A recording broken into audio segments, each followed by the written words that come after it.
Okay, I believe we are live here.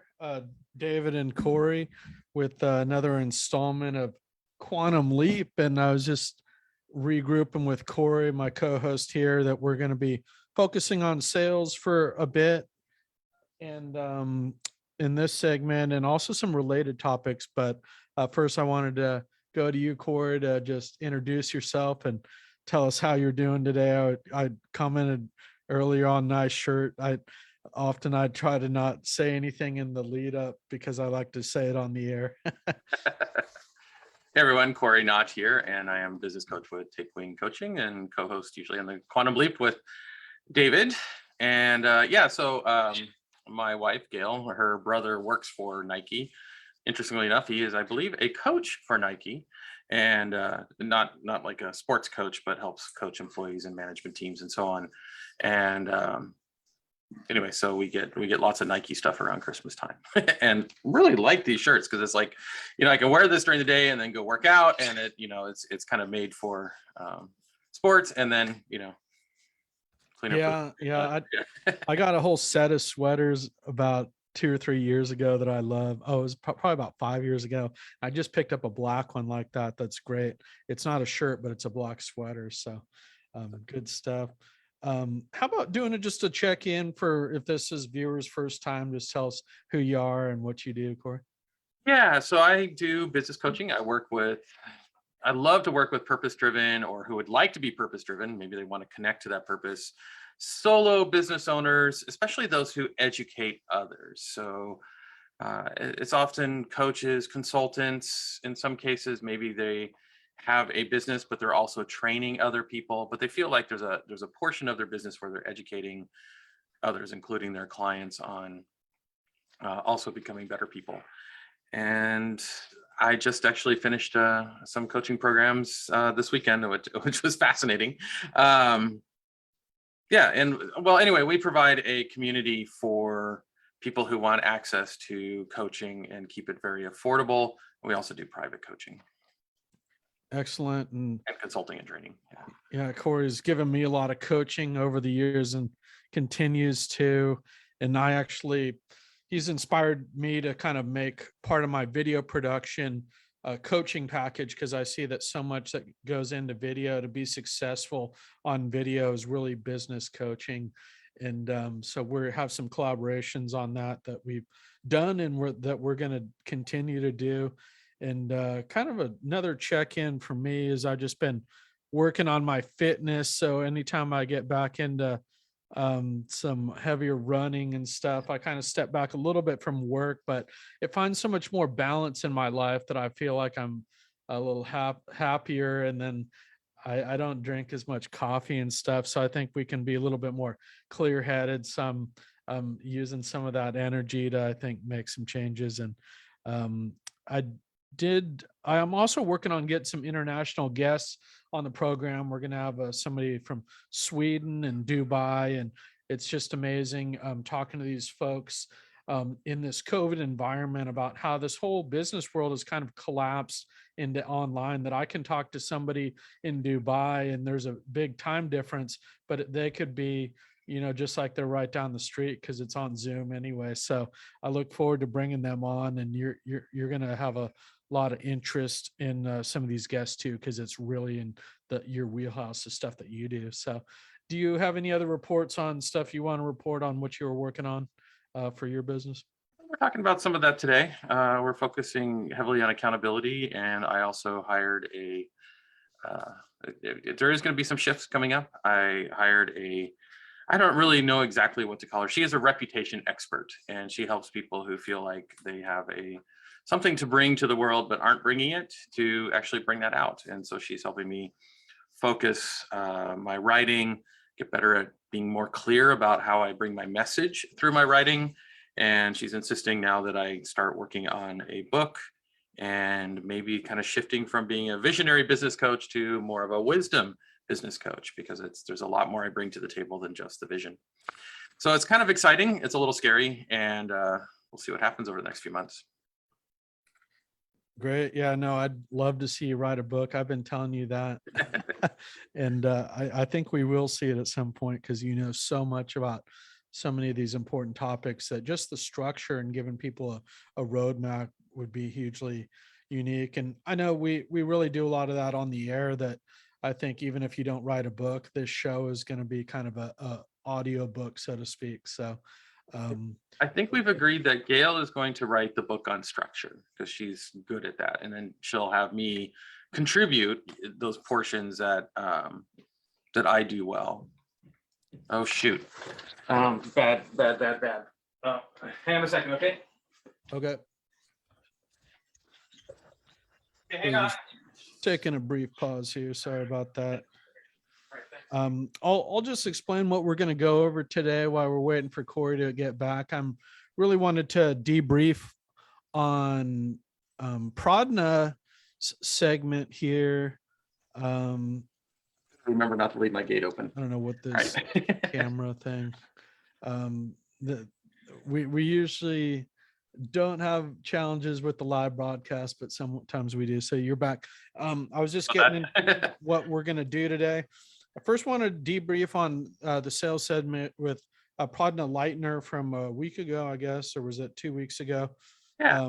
And then we're going to talk about more drilling down on sales. And as we were talking about off camera earlier, I do really see this a little bit like an audiobook, and that I'd like to start structuring some of these themes for our segments. So we introduce and we drill down on some of these really key business concepts. So, there's sales, there is, customer service or delivery. So all the different mindset, all the different important aspects of business to be successful in business. And the beauty, the more you learn about business, the more you see that how much more there is to learn. So I love it as kind of an ongoing dialogue. And with that, I'll just put it to you. If you have any thoughts on Pradna's segment, I do think she sparked some different, I know a lot of her ideas and how she views these things.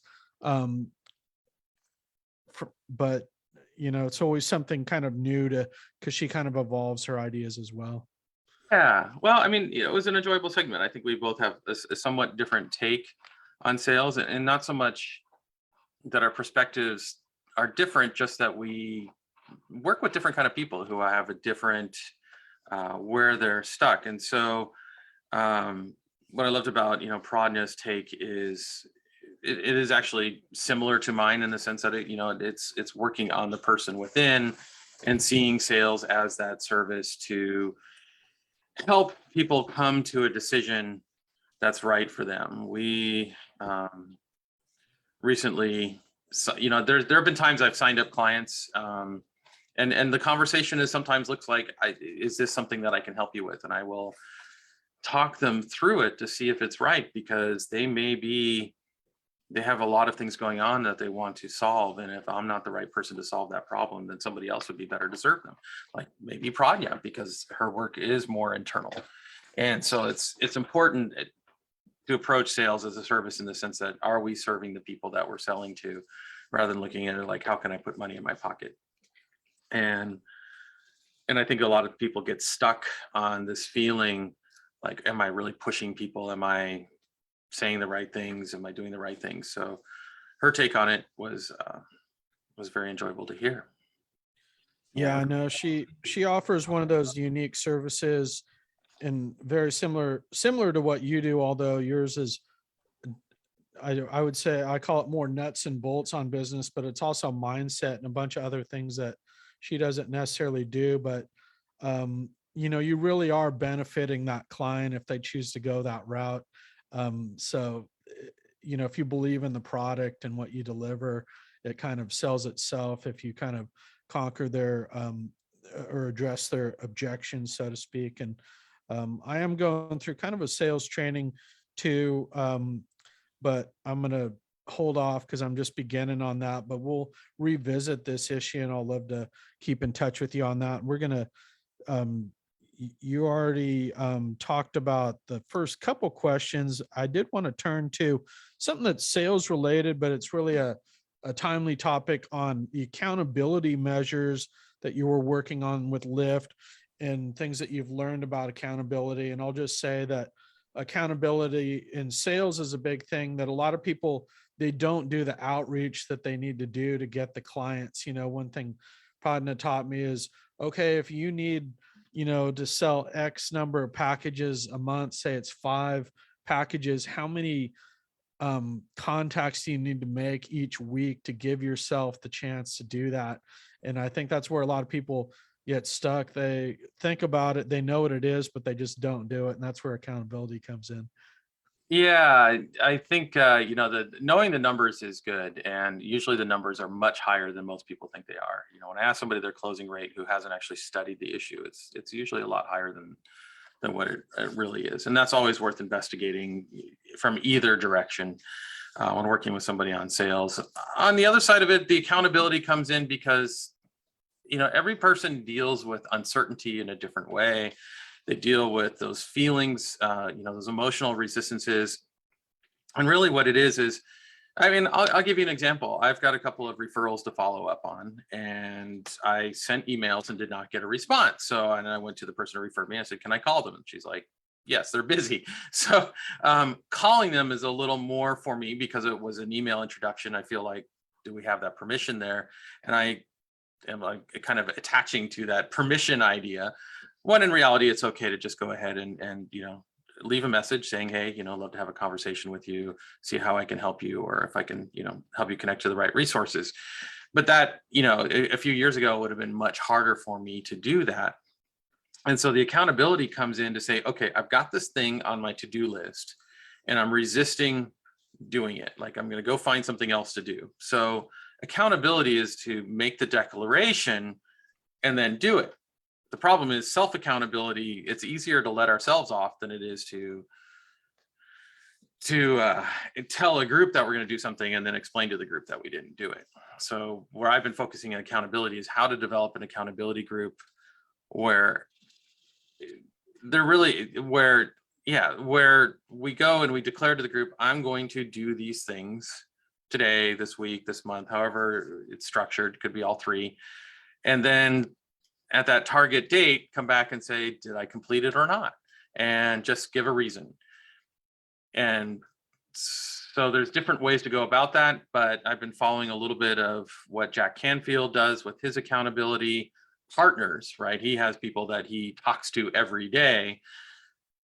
It's a little harder for a lot of us to put together as solopreneurs. We may not have that leadership kind of group around us that, it has the time to devote to that. So we put together a group in our community that if people drop off, there'll be other people who participate. And what I'm finding is it really works. I've been doing it. Gail's been doing it. We have a couple other people doing it, and it's difficult to come back and say, I didn't do this thing, and here's why. Well, here's what the reason is, what happened. Yeah. I know the couple of pieces of accountability that you really helped me with are, one, those work days that you have where you can drop in early and then you can say what you're going to do. Right. But often I don't know exactly what I should be doing. And then you help with that, and then you do it, and then you bring it back. So it gives you, if you have a deadline other than just saying, well, I'm going to do this, and then maybe other stuff comes up and you don't get it done. So I love those report ins. And the other thing that I think is great about coaching and you and Gail is that if I do get stuck with something, I just do kind of a coaching call with you where I join one of your coaching calls, and then you get me unstuck. So that's been very helpful about Lyft. And that's why I think Lyft is hugely valuable, because at a cost of, I don't know if it's still 99 or 49, or if it's 100 a month or whatever it is. It's anniversary, it will be 100 a month. So now's the time to sign up. Okay. It's such a bargain to be able to get unstuck for $100 a month, so to speak. So, yeah. And you're going to get stuck. It's impossible to move out a full program of marketing, business development, product development, customer service, customer retention, recruitment, all on your own. I mean, you can do it, but it, might take you 10 years on your own versus 6 months or a year if you use somebody else, just as a metaphor or analogy there. Which brings me to something that I think you also have another powerful system about, and this goes with that kind of broad base of knowledge that you have that is also very deep as well, is what is a CRM? If you don't mind telling us what that acronym is and why do business owners need one. This was one of those aha moments for me when you brought this up for the first time. Well, a CRM is a customer or client or contact relationship manager. And I think most of us have something where we keep track of our contacts. But it isn't necessarily, the CRM actually helps us keep track of our contact with our contacts. And there's many different ways you can approach a CRM and different uses for them. I think what the important thing is, when it comes to the CRM, there's so many options out there, right? There's, and you'll see them all the time. There's Thrive, there's Monday, there's, well, Zoho is one we use. Gail has just moved us over to another one, which is a little more funnel management, right? So as we bring in people through our different funnels, then we have prospects to contact and engage, and it gets them on our email list. So there's different, I think what's important about the CRM is, one, is to have one, but two is to understand what the uses are. Because if you just go into Google and you plug in CRM, you're going to get a whole load of different options, and they can be a little bit tough to navigate. And I've got this long background in software, so I've often consulted people on how to select the right software. I love, for solopreneurs who do some sales, it's a simple CRM that does some simple pipelining, right? So you can see where your prospects are, where they are in each stage. And then maybe once they're a client, you don't need to keep track of a whole lot of information about them, right? They're already somebody you've done business with. In some cases, I've worked with people who have a much more project management focus. There's a lot of documentation that goes with their clients. That could be in human resources or insurance or something like that. If the insurance company doesn't provide an internal CRM, sometimes they require that, then you want something that has a more document focus and is much more customer relationship versus sales relationships. And then you might have two systems. Get a good sales relationship manager, and then once they're sold, they go into your customer relationship manager, where you've got document systems and frequent contacts and all that you need to keep track of with those kind of clients. If you were, say, selling an insurance product that just renews every year, you probably want to talk to them once a year. And so having that, and having all their pieces in one place is important. And that's a little more project management. And a lot of CRM will say they do that, but they don't do it well. So anyway, it's just an interesting tool to run the business. And it takes some research to really understand what is the right CRM for the business. And don't be afraid to get demos and create a list of, like a checklist of, like, I absolutely must have, and then confirm that the CRM company can do that, because they will often say they can do something that they can't, or they don't do well. Great. And I know I should have mentioned at the beginning, but we are having a sales expert on in the second half of Quantum Leap. I did put that in the flyer for this program, Bob Arts, and he's actually a big innovator and really an expert on your calendar, which I found a big piece is actually having this stuff calendared. And you guys actually have a great calendar for Lyft for all the different things that you do. But if you don't mind saying where the calendar management fits in, you actually have to allot the time to make those contacts and do that outreach. And I think it has to be at a time where you're going to be kind of at your best too, because that's some of the hardest work, so to speak, in my opinion. Yeah, I think it's good to calendar that time, and you might check in with yourself at different times of the day. It's like, what makes sense. I just did a coaching class this weekend, and it's a little different than the way I normally approach coaching, but I want to learn some of these new skills. And what I found is, like, between noon and 2, my mind was not very present with the people I should have been coaching. I was having a real hard time staying what they call in that level 2, like in the flow versus kind of in my own head. And that might actually be a good time for me to do sales calls, because if I'm in my, I can do this light coaching over the phone, but I'm not in that deeper coaching mindset. And so I can focus a little more on the practicalities. And it was just kind of an interesting thing. It's like, okay, so from now on, I am not scheduling any coaching between 12 and 2, because it's just, and I don't normally, I take lunch anyway, but there's different times. I probably do my sales calls best in the afternoon. I just feel more engaged like that is the to-do time versus the deeper thinking and that kind of work. So everybody's different. Some love it in the morning, you know. Yeah. It's funny. I was reading this quote in a Tony Robbins book last night. He said, we create our habits and then our habits create us. You could Yeah. actually say that about your calendar as well. Like what we give time and energy to, you know, we create that because that's going to create us and what we get. So it's so important to our results. And we're going to ask Bob about this too. And I did Yeah. want to, we have a bit more time here. I did want to ask you about just a recap from last week. And it's kind of an important thing to think about that a lot of people don't really look at it to this level of detail, but I really see it as kind of a scientific process that what does a successful sales process look like to you, if you don't mind just describing that.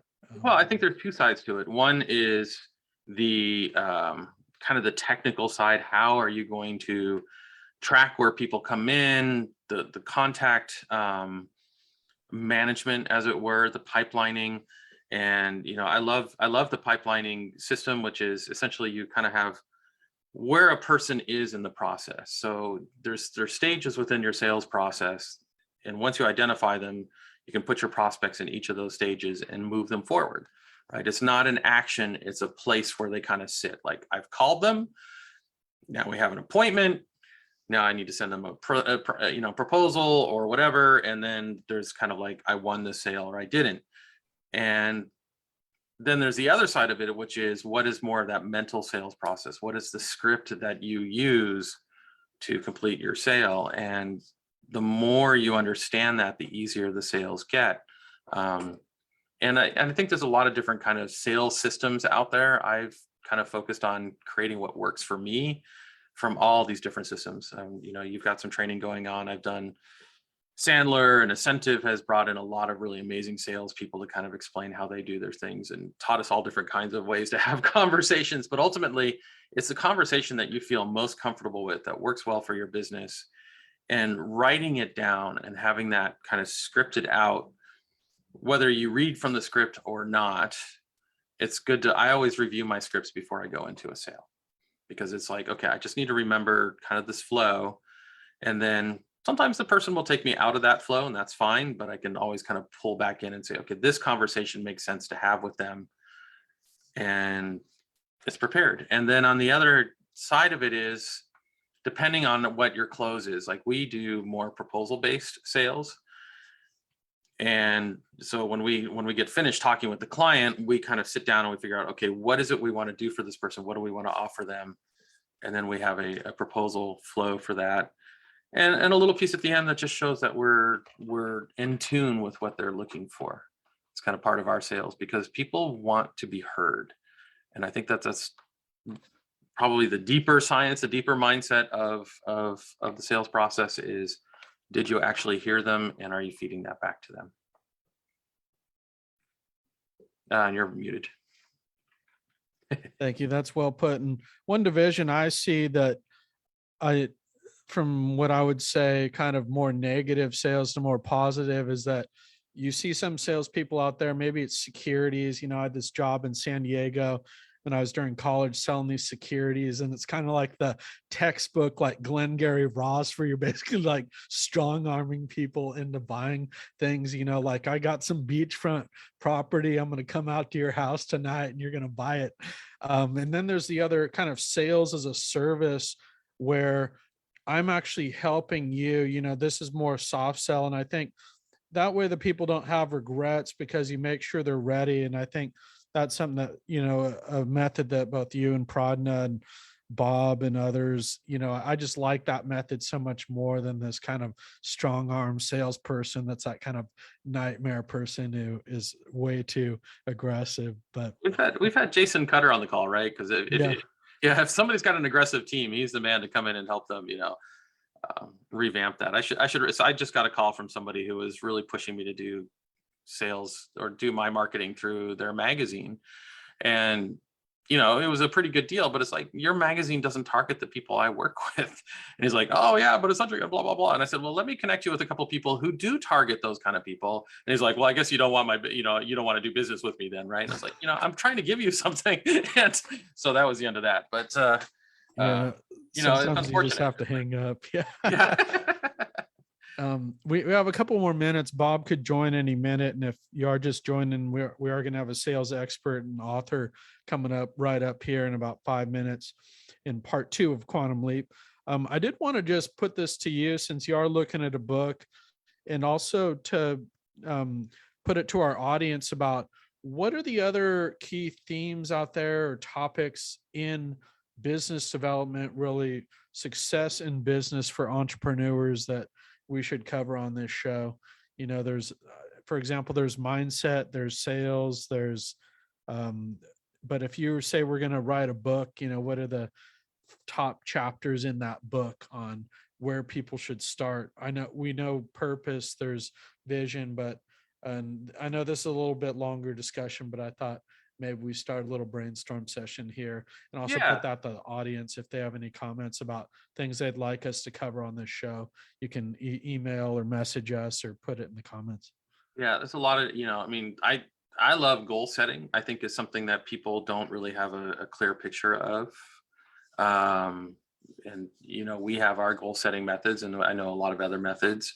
Gail and I do a lot of, we've been working with some clients. We work a lot on the why, so we kind of start from, my coaching really goes from where did they come from, who are they now, and where are they going? So it's the why, the core values and purpose, mission, and then the vision.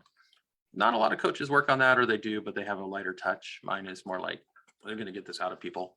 And, the goal setting is important. I think that's actually a big one, especially. Oh yeah, huge. I know we're going to continue to talk a lot about that, because I do think that is the most important thing, especially to start with, and something that makes your style so unique. I know because everything really flows from that Yeah. if you don't get that right goal set, you're not going to be headed in the right direction. So, And then the action planning that goes with the goal is another big part of it, because you can have a goal, but if you don't have an action plan, you don't know if the goal is realistic or not. And that's really where people get tripped up with goal setting. Yeah. Well, we'll talk more about that and some of the details of how to get there on a future episode. And with that, we're going to wrap up this first segment of Quantum Leap, and we're going to regroup with Bob and then bring him on and continue our discussion on sales success. So David and Cory signing off for Quantum Leap. Thanks for joining us.